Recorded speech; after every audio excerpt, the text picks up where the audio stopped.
വ്യാജ പട്ടയമുണ്ടാക്കി സർക്കാർ ഭൂമി കൈവശപ്പെടുത്തി വിൽപ്പന നടത്തിയതിനെതിരെ പരാതി നൽകിയതിന്റെ വൈരാഗ്യത്തിൽ റിട്ടയർഡ് വില്ലേജ് ഓഫീസറെ കാറിടിപ്പിച്ച് കൊലപ്പെടുത്താൻ ശ്രമിച്ചതായി പരാതി. കയ്യാർ സ്വദേശിയായ മുഹമ്മദ് കുഞ്ഞിയാണ് കഴിഞ്ഞ ദിവസം ഭൂമാഫിയയുടെ അക്രമത്തിന് ഇരയായത്. ഗുണമേന്മയോട് കൂടിയ ഉൽപ്പന്നങ്ങൾ മിതമായ നിരക്കിൽ Sreekrishna hardwares, MG road, Kasaragod. Kayyar വില്ലേജിൽ വിമുക്ത ഭടന്മാർക്ക് വേണ്ടി നീക്കിവെച്ചിരുന്ന 2 ഏക്കറിലധികം വരുന്ന ഭൂമി വ്യാജ പട്ടയമുണ്ടാക്കി തട്ടിയെടുക്കുകയും ഒടുവിൽ 4 പതിറ്റാണ്ടിന് ശേഷം അതിന് തണ്ടപ്പേർ സർട്ടിഫിക്കറ്റ് ഉണ്ടാക്കി നികുതി അടച്ച ശേഷം വീണ്ടും ആൾമാറാട്ടം നടത്തി വിറ്റ് കോടികൾ തട്ടിയെടുത്തുവെന്നുമാണ് ആരോപണം. ഇത് സംബന്ധിച്ച് ജില്ലാ കലക്ടർ അടക്കമുള്ളവർക്ക് പരാതി നൽകിയതിന്റെ വൈരാഗ്യത്തിൽ തന്നെ ഭൂമാഫിയ സംഘം വാഹനാപകടമുണ്ടാക്കി കൊലപ്പെടുത്താൻ ശ്രമിച്ചുവെന്നാണ് കയ്യാർ സ്വദേശിയും റിട്ടയർഡ് വില്ലേജ് ഓഫീസറുമായ മുഹമ്മദ് കുഞ്ഞിയുടെ പരാതി. വ്യാഴാഴ്ച രാവിലെ ബൈക്കിൽ സഞ്ചരിക്കുകയായിരുന്ന തന്നെ പെർമുദെ പെട്രോൾ പമ്പിനടുത്ത് വെച്ച് കാറടിപ്പിച്ച് കൊലപ്പെടുത്താൻ ശ്രമിച്ചുവെന്നാണ് ഇദ്ദേഹം പറയുന്നത്. തലയ്ക്കും കാലിനുമെല്ലാം ഗുരുതരമായി പരിക്കേറ്റ 60-കാരനായ മുഹമ്മദ് കുഞ്ഞി ഇപ്പോൾ മംഗളൂരുവിലെ ആശുപത്രിയിൽ ചികിത്സയിലാണ്.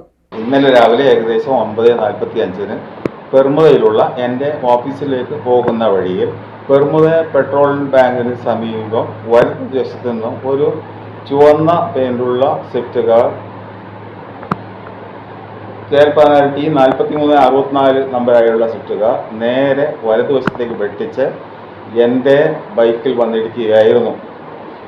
മനഃപൂർവ്വം വകവരുത്തുക എന്ന ഉദ്ദേശത്തോടെയാണ് ആ വണ്ടി എൻ്റെ ബൈക്കിൽ വന്നിടിച്ചത്.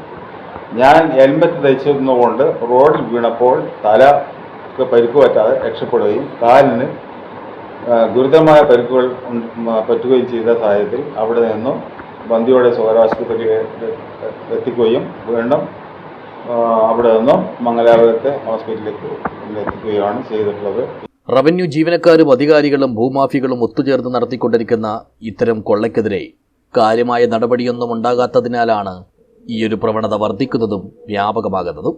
ഇതിനെതിരെ തന്നാലാകുന്ന വിധം പോരാടിയതിനാണ് മണ്ണ് മണൽ മാഫികളുമായി ബന്ധപ്പെട്ട 4 പേരടങ്ങുന്ന സംഘം തന്നെ അപായപ്പെടുത്താൻ ശ്രമിച്ചതെന്നും വ്യാജമായി പതിച്ചെടുത്ത് ആൾമാറാട്ടത്തിലൂടെ സർക്കാർ ഭൂമി വിൽപ്പന നടത്തിയതിലൂടെ 2 കോടിയോളം രൂപ മാഫിയ സംഘം കൈക്കലാക്കിയിട്ടുണ്ടെന്നും ചികിത്സയിൽ തുടരുന്ന ഈ പഴയ വില്ലേജ് ഓഫീസർ പറയുന്നു. യഥാർത്ഥത്തിൽ കൊല നടത്തുക എന്ന ഉദ്ദേശത്തോടെ ചെയ്ത ഒരു കൃത്യമായിട്ട് മാത്രമേ എനിക്കിത് കാണാൻ കഴിയുള്ളൂ. അതുകൊണ്ട് ഇത് അപകടം എന്നതിലപ്പുറം ഒരു മനഃപൂർവ്വം ഒരു വധശ്രമമാണ് ഇവിടെ നടന്നിട്ടുള്ളത് എന്ന കാര്യത്തിൽ യാതൊരു സംശയവുമില്ല.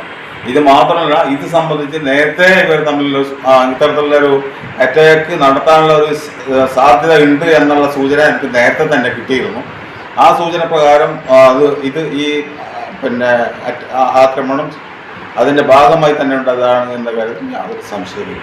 അതുകൊണ്ട് ശക്തമായ അന്വേഷണം നടത്തി ഇവർക്കെതിരെ ശക്തമായ നടപടി എടുക്കണമെന്നും വധശ്രമത്തിന് കേസെടുക്കാനുള്ള നടപടികൾ സ്വീകരിക്കണമെന്നും ആണ് എൻ്റെ ആവശ്യം. അതേസമയം കാസർഗോഡ് മഞ്ചേശ്വരം താലൂക്ക് പരിധികളിലായി വിമുക്ത ഭടന്മാർക്ക് നൽകാനായി റിസർവ് ചെയ്തിരിക്കുന്ന 100 കണക്കിന് ഏക്കർ ഭൂമി വ്യാജമായി പതിച്ചു വിറ്റ് കാശാക്കുന്നവർ സജീവമാണെന്നാണ് പൊതുവിലായുള്ള നിരീക്ഷണവും ആരോപണവും. News bureau, പൊള.